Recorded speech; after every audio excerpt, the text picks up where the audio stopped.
How to make puff stitches in crochet. Puff stitches are worked into regular stitches and they can be wrapped with 5 or 7 loops. To begin, you insert your hook into the stitch and draw up a loop, yarn over, insert your hook into the same stitch and draw up a second loop, making sure that there's space between the loop and your work, yarn over, and repeat one more time, drawing up a loop. This is a 5-loop puff.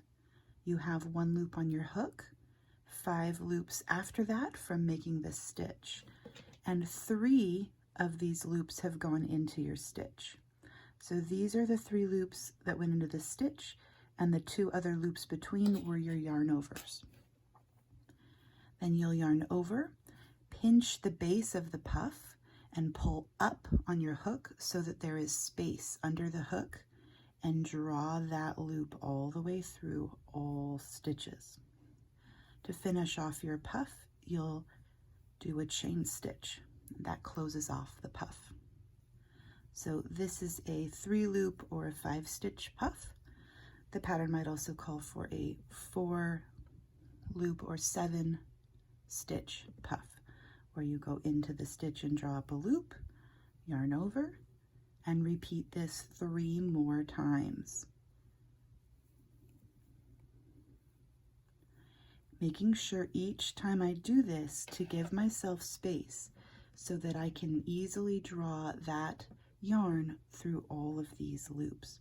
So not including the first loop on my hook, I should have 7 additional loops. Then I'll yarn over and pull through all 8, ending with a chain stitch. You can see the size difference between a 3-loop 5-stitch puff and a 4-loop 7-stitch puff. This one is definitely larger. You'll often have chains in between these stitches. So the chain at the top of the puff is to close off the puff.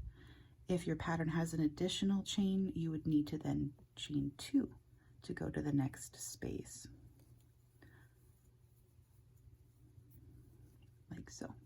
Sometimes puff directions will have you begin with a yarn over. In this case, you'll have 1 extra loop on your hook. So when you draw up 3 loops, you'll have 7 loops on your hook because you started with a yarn over. Or if you draw up loops 4 times,